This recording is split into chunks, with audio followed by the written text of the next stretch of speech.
Hello guys, welcome in VSMP classes. इस video में हम लोग पढ़ेंगे वाइगोत्स्की का सिद्धांत, ऐसे कि फिर कभी भूल ना पाए और फिर कभी वीडियो देखने की ज़रूरत ना पड़े।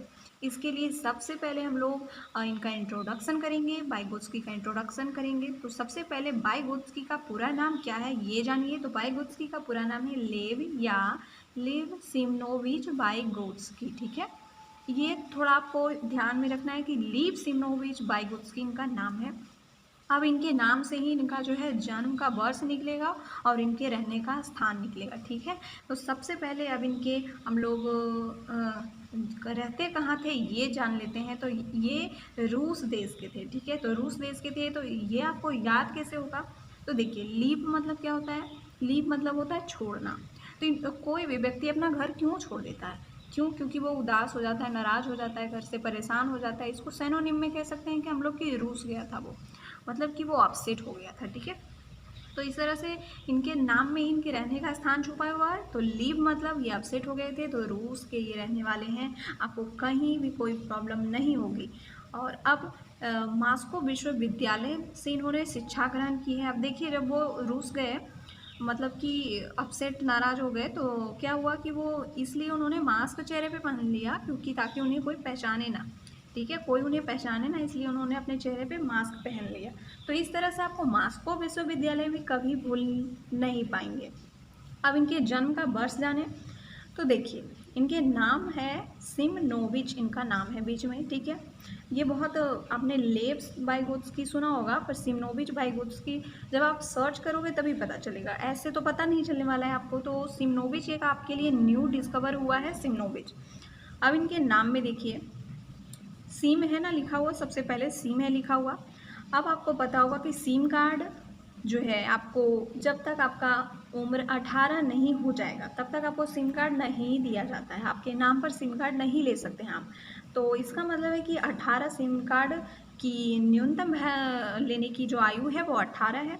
तो इसलिए इनके जन्म में सबसे पहले हम लोग सिमनोविच के अकॉर्डिंग 18 लगा देते हैं। ठीक है, अब है 1800 ईस्वी हो गई। अब उसके आगे पीछे भी कुछ रहा होगा, उसके पीछे 1800 में एग्जैक्टली नहीं हुई है।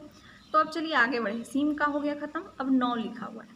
9 लिखा हुआ है, तो 9 को हम लोग 9 बोल देते हैं, तो 9, 9 को 9 बोल देते हैं, तो 189, इतना तो पता चल गया।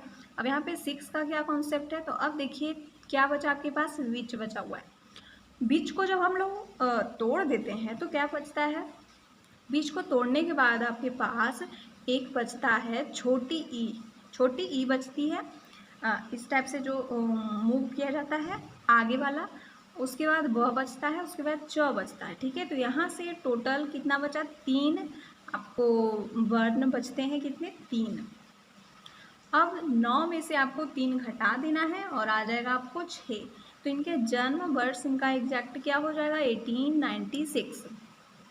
आप अगर मैथ के स्टूडेंट हैं तो थोड़ा सा एक और इजी मेथड यहाँ पे ये है कि 18 तो आपने कर लिया, सीम का 18 कर लिया। उसके बाद अब 18 देखिए, 9 दूना 18 होता है, तो 9 लिख दीजिए, और 6 तिया 18 होता है, तो 6 लिख दीजिए। ये भी एक सिंपल मेथड है।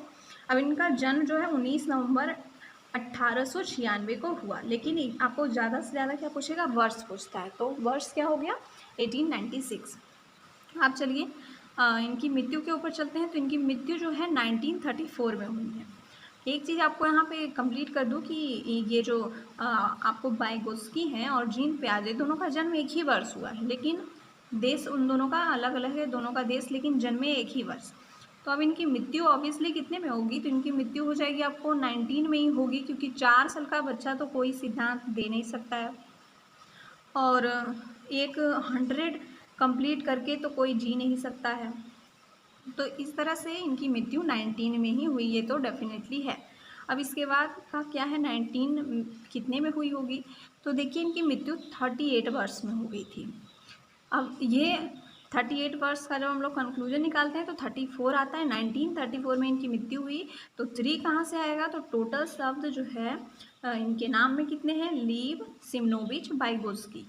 लीव एक शब्द हुआ, सिमनोविच एक शब्द हुआ, और वाइगोत्स्की आपको एक शब्द हुआ। तो इस तरह से टोटल 3 शब्द हो गए। तो 19 के बाद 3 उधर लिख दिया। अब उसके बाद आपको +1 करना है। +1 करते ही 4 हो जाएगा। तो 1934 में इनकी मृत्यु हुई और एग्जैक्ट डेट होगा 11 जून 1934। आपको सारा कुछ इसमें याद हो जाए इसके लिए इतना सारा कॉन्सेप्ट है, और अब आप नहीं भूलने वाले कि इनका देश कौन सा है, किस देश में थे और किस ईयर में ये पैदा हुए और किस ईयर में इनकी मृत्यु हुई। अब ये मनोवैज्ञानिक थे, ठीक है, तो रूस गए थे। रूसने के बाद ये थोड़ा मन पे ही अपना अध्ययन किए कि क्यों भाई ऐसा क्यों हो गया, मैं रूस गया फिर वापस घर तो जाना है, तो इसलिए इस टाइप से करके इनका मनोवैज्ञानिक ये माइंड कॉन्सेप्ट है। असली सच्चाई ये नहीं है कि मास्क पहन के रहते थे तो मास्को विश्वविद्यालय, ठीक है। अब नेक्स्ट हम लोग चलते हैं कुछ फैक्ट पे। इन्होंने सामाजिक सांस्कृतिक सिद्धांत लिया, मतलब संज्ञानात्मक विकास पे इन्होंने अध्ययन किया है, ठीक है। इसको आप ऐसे नहीं समझोगे जब तक कि इसको डिफाइन न किया जाए।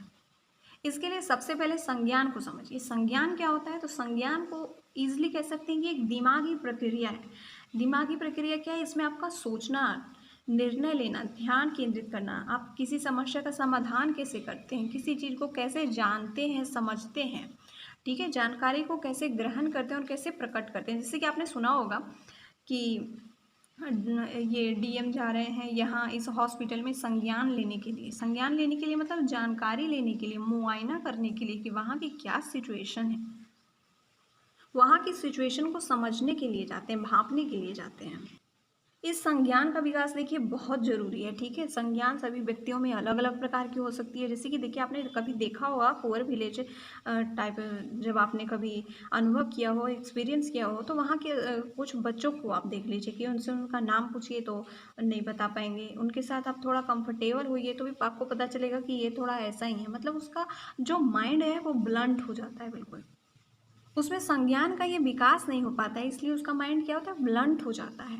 सोचने की शक्ति नहीं विकसित होती है, कुछ कर नहीं पाता, ना समझ पाता है कि कौन हमसे क्या पूछ रहा है, क्यों पूछ रहा है, यही नहीं समझ पाता। तो संज्ञान यही चीज़ है कि निर्णय लेना, सोचना, समझ पाना, जानकारी ग्रहण और प्रकट कर पाना को ही संज्ञान इजली कहते हैं। मतलब ये एक दिमागी प्रक्रिया है। जैसे कि अभी आप सोच रहे हैं कि किस तरह से ये एक पेज पर लिखा हुआ है, तो ये क्या हुआ, ये भी आपका संज्ञान हुआ। आपने इस वीडियो से एक संज्ञान लिया कि ये देखो कैसे पेज पे लिखा हुआ है। संज्ञान कंप्लीट होने के बाद अब नेक्स्ट चलते हैं। संस्कृति को अब समझना इंपॉर्टेंट है। सांस्कृतिक मतलब होता है कि संस्कृति से संबंध रखने वाला, और संस्कृति में क्या आ जाता है, संस्कृति आपको बिहेव करना सिखाती है। परंपरा आपका जो है, संस्कार आपका, आचार विचार, रीति रिवाज, शिष्टाचार, ये संस्कृति में भरा हुआ रहता है, यही आप अपने अंदर ग्रहण करते हो, ठीक है। धर्म और संस्कृति के बीच थोड़ा सा डिफरेंस है। धर्म आपको सत्य का बोध कराती है, ठीक है, एंड संस्कृति क्या है, आपको अब व्यवहार करना एक रूप से सिखाती है कि किस परंपरा को आप फॉलो करेंगे, किस संस्कार को फॉलो करेंगे, कैसा आपका आचार विचार होगा। हालांकि सभी संस्कृतियाँ जो होती है वो अच्छा ही सिखाती है। जैसे हमारी संस्कृति क्या है, कोई अतिथिगण आ गए तो उसको हाथ जोड़कर प्रणाम करना है, तो ये हमारी संस्कृति में आ जाती है। हमारा व्यवहार इस पे डिपेंड होने लगता है। तो संस्कृति से संबंध रखने वाला क्या है, सांस्कृतिक कहलाता है। अब चलिए सामाजिक को देखिए। सामाजिक क्या है, तो सामाजिक के साथ तो हमेशा कुछ ना कुछ रहता है। सामाजिक प्राणी है, सामाजिक ये है, सामाजिक वो है। तो सामाजिक जब के साथ जब कुछ नहीं है तब समाज से संबंधित को सामाजिक कहते हैं। और समाज क्या करता है, तो समाज आपको जीने का तरीका सिखाता है, कैसे रहना है, क्या व्यवहार करना है, रहन सहन, खाने पीने का, पहनने का है, तो ये भी आपको बताता है। जैसे कि ये आप समाज में ये थोड़ी ना कि कुछ आप लोहे का ड्रेस पहनना चालू कर दो। हम नहीं, हमारे समाज में क्या, हम लोग कॉटन का ड्रेस पहनते हैं, मतलब मुलायम ड्रेस पहनते हैं, इस टाइप से। हम लोग खाते क्या है, पीते क्या है, ये हम लोग समाज से कहते हैं। कह सकते हैं कि रिएक्शन की क्रिया जो है हमें समाज सिखाता है कि किस तरह से रिएक्ट करना है, किस सिचुएशन में कब हंसना है, कब बोलना है। अब जैसे कि हंसना, जब हम लोग खुश हैं तो हंसना चाहिए, तो ये समाज सिखाता है। अब समाज ने ये प्रथा बना डाली होती कि जब हम खुश हैं ना तो ज़ोर ज़ोर से रोना है, तो हम भी क्या सीखते हैं कि जब हम खुश होते हैं तो ज़ोर ज़ोर से रोना चाहिए, ये हमें समाज सिखा देता। लेकिन समाज ने बनाया कि नहीं, जब हम खुश हैं, जब हम लोग बहुत खुश हैं तो हम लोग हंस सकते हैं, उसमें मुस्कुरा सकते हैं, और जब दुखी हैं तब रोना चाहिए। एंड एक चीज़ और इसने कॉम्प्लिकेटेड बनाई कि जब बहुत ज़्यादा खुश हैं तो इमोशनल आंसू आ सकते हैं। तो इस तरह से ये सब समाज ने निर्धारित किया है। अब जो समाज ये है आपका, ये भी कई प्रकार से होता है। जैसे कि व्यक्ति का समाज होता है, व्यक्ति के समाज में हम लोगों ने रहना सहना पहनना ये सब देखा। अब पशु का भी समाज होता है। पशु का समाज क्या होता है, उसको सींग मारना है, उसको नहीं मारना है, वो उन लोगों का हम लोग नहीं समझ सकते और उन लोग हम लोगों का नहीं समझ सकता। इसके बाद व्यक्ति के समाज में क्या है, उच्च समाज होता है और निम्न समाज हो जाता है। उच्च समाज में जैसे कि सभ्यता से, जैसे शिष्टाचार से यहाँ पे व्यवहार करना, खाना है तो बिल्कुल सलीके से खा रहे हैं, बात कर रहे हैं किसी से तो एकदम विनम्रता से बात कर रहे हैं, कोमलता से बात कर रहे हैं, मधुर भाषा से बात कर रहे हैं। और निम्न समाज में क्या है, तो उसको गाली दे रहे हैं, उसको इस टाइप से कर रहे हैं, तो ये हुआ कि निम्न समाज का है। तो जैसा उसका समाज रहता है वैसा जैसे कि हम पे इफेक्ट पड़ता है। ये तो हम लोग आगे पढ़ेंगे, चलिए आगे चलते हैं। अब वाइगोत्स्की के सिद्धांत को देखिए। इन्होंने दो सिद्धांत का प्रतिपादन किया। इनका सबसे पहला क्या मत है सिद्धांत में, इनका सबसे पहला मत है, यहाँ पे डायग्राम को देखिए और बिल्कुल समझने की कोशिश करिए, ठीक है। यहाँ पे ये डायग्राम देखिए, इस डायग्राम में एक व्यक्ति है आपको, ठीक है। उसके बाद व्यक्ति के ऊपर देखिए जो रेड कलर का है वो उसका संज्ञानात्मक विकास को इंडिकेट कर रहा है, ठीक है।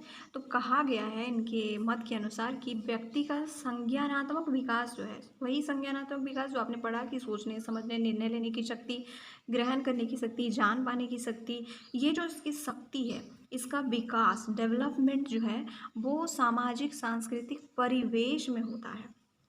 सामाजिक सांस्कृतिक परिवेश कौन सा हो गया, तो वही जो हमें आचार व्यवहार शिष्टाचार सिखाता है, परंपरा सिखाता है, उसी परिवेश में होता है इसका डेवलपमेंट। और उसके परिवेश में होता है, इसका मतलब ये नहीं कि केवल परिवेश में हो रहा है, उससे वो इफ़ेक्टिव भी होता है। इफ़ेक्टिव क्या होता है कि उससे ग्रहण कर लेता है, वो जैसा संस्कृति होगा वैसा ही वो ग्रहण करेगा। अगर आपको अभी भी मैंने बोला कि अगर गाली गलौज से बात करने वाला समाज होगा और परंपरा में भी कुछ स्त्रियों के प्रति इस टाइप से रहता है कि नहीं, उनको उनको गाली गलौज करना है, तो ये संस्कृति में अगर कूट कूट के भरी हुई तो बच्चा क्या सीखेगा, यही सीखेगा और उसके दिमाग पे भी यही प्रभाव पड़ेगा और वो कुछ इसी दिशा में सोचना प्रारंभ कर देगा। और सोचते सोचते उसका जो ये मेंटल डेवलपमेंट जो है, निर्णय लेने की शक्ति को उसकी जो है छीनने होती जाएगी, वो ब्लंट होता जाएगा इन सारे चीज़ों को देखते देखते कि कितना पुअर है यहाँ का समाज। और उसका संज्ञानात्मक विकास क्या होगा, वो स्थिर हो जाएगा, ज़्यादा कुछ ना निर्णय ले पाएगा, ना समस्या का समाधान कर पाएगा, ना न्यू क्रिएशन कर पाएगा। सृजनात्मकता शक्ति तो बढ़ेगी नहीं इस निम्न समाज को देखते हुए। तो इसी तरह से आप लोग देखते होंगे कि वही मैंने एग्जाम्पल दिया पुअर विलेज का, जहाँ पे देखते होंगे आप लोग कि जो बालक है उससे कुछ पूछो तो वही जवाब नहीं देगा, जबकि कुछ व्यक्ति थोड़ा ठीक हैं, क्योंकि उनका थोड़ा सा परिवेश है तो उससे वो थोड़ा सा कम इफ़ेक्टिव हुए हैं, ठीक है, लेकिन वो भी इफ़ेक्टिव होते ही हैं। ये नहीं कि वो बिल्कुल चंचल कुशाग्र बुद्धि वाले हो जाएंगे, नहीं, थोड़ा प्रभाव पड़ता है। मतलब कि ये जो सामाजिक सांस्कृतिक परिवेश है, इससे बालक प्रभावित होता है, इससे बालक का संज्ञानात्मक विकास प्रभावित होता है। इसी के कारण हम लोग देखते हैं कि एक ही सिचुएशन में कई बालकों को जब आप देखें तो एक ही सिचुएशन में सब लोग अलग अलग प्रकार से रिएक्ट करता है। तो क्यों रिएक्ट करता है, क्योंकि वो सामाजिक सांस्कृतिक परिवेश के कारण, उसका जो सामाजिक परिवेश था वो उस लायक नहीं है कि वो उतना ऊपर सोच सके, या फिर उस लायक नहीं है कि वो उतना नीचे सोच सके, कुछ एवरेज सोचते हैं। तो इस तरह से वाइगोत्स्की का पहला मत था कि बालक का संज्ञानात्मक विकास सामाजिक सांस्कृतिक परिवेश में घटित होता है तथा उससे प्रभावित होता है। सेकेंड में वाइगोत्स्की का कहना है, सेकेंड मत के अनुसार, कि बच्चों का जो संज्ञानात्मक कौशल है, कौशल क्या है, तो निपुणता, वही सोचने की निपुणता, समझने की निपुणता, ये दक्षता जो है ना, संज्ञानात्मक कौशल, ये डिपेंड करता है, निर्भर करता है किस पे, तो माता पिता, शिक्षक तथा अन्य लोगों के साथ अंतःक्रिया पर। अंतःक्रिया कैसे होती है, तो अंतःक्रिया आँखों से होती है, बोलकर होती है और हाव भाव से होती है। यदि यह अंतःक्रिया नहीं होती तो कोई बच्चा कैसे जान पाता कि कौन उसकी माँ है, कौन अतिथि है, किसे प्रणाम करना है और किसे प्रणाम नहीं करना है, कब छोटों को प्रणाम करना है, ये कैसे उसको पता चला कि हाँ बड़े लोगों को प्रणाम करना है, छोटे लोगों को प्रणाम नहीं करना है, जब तक ये अंतःक्रिया नहीं होती। इंटरेक्शन मतलब जितना वो इंटरेक्शन करेगा माता पिता शिक्षक अन्य लोगों के साथ, इंटरेक्शन मतलब क्या, बोल कर, प्रश्न करके, ये माता पिता उसको बता रहे हैं, वो थोड़ा सा कुछ उधर से भी रिस्पॉन्स आ रहा है, इधर से भी रिस्पॉन्स जा रहा है, हाव भाव से नहीं बोल सकते तो हाव भाव से करते हैं, आँखों से थोड़ा आँखों से देखते हैं ना, आँखों में आँखें जब मिलती है तो भी इंटरेक्शन होता है। तो लोग स्माइल कर देते हैं, जब दो जानने वाले लोग मिलते हैं आँखों से आँखों में इंटरेक्शन होता है तो स्माइल कर देते हैं। तो यही है, इसमें बताया गया है कि इस बालक का जो संज्ञानात्मक कौशल है, निपुणता जो है, वो इसी बात पर डिपेंड करता है कि वो अपने माता पिता शिक्षक तथा अन्य लोगों से कितना इंटरेक्शन कर पाता है, कितना अंतःक्रिया कर पाता है। अंतःक्रिया को इजली कैसे बोल सकते हैं, तो किसी विषय पर संवाद का आदान प्रदान, जैसे कि आंखों ही आंखों में जब इंटरेक्शन होती है तो क्या हुआ कि हमने आपको देखा और आपने हमें देखा, तो इस बात के लिए हम लोग इंटरेक्शन में स्माइल कर देते हैं। सपोज कि समाज में इंटरेक्शन अगर रुक गया इंटरेक्शन तो समाज फिर आगे नहीं बढ़ पाएगा, फिर कभी जान नहीं पाएगा कौन किसकी माँ होती है, जब तक कि वो देख ना ले लाइव कि हाँ ये उसकी माँ है, ये उसकी मौसी है, उसको कभी कुछ पता ही नहीं चलेगा। तो इसके लिए सबसे ज़रूरी है कि माता पिता शिक्षक तथा अन्य लोगों के साथ वो व्यवहार करे, बात करे, संवाद करे, हाव भाव से बात करे, आंखों से बात करे, तब उसमें इंटरेक्शन होगा और उसके संज्ञानात्मक कौशल में जो है वृद्धि होगी, वो मैच्योर होगा, परिपक्व होगा और निर्णय लेने में दक्ष होगा, सही समय पे सही निर्णय ले पाएगा, इस तरह का उसमें संज्ञानात्मक कौशल विकसित हो जाएगा। ठीक है, तो इस तरह से दोनों सिद्धांत पढ़ लिए। अब है वाइगोत्स्की का संप्रत्यय विचार, क्या इन्होंने सिद्धांत के ऊपर विचार क्या दिया है उसको देखने की बारी, तो उसको हम लोग नेक्स्ट वीडियो में देखने की कोशिश करेंगे और उसका लिंक इसी वीडियो के डिस्क्रिप्शन में मिल जाएगा। Okay, thank you.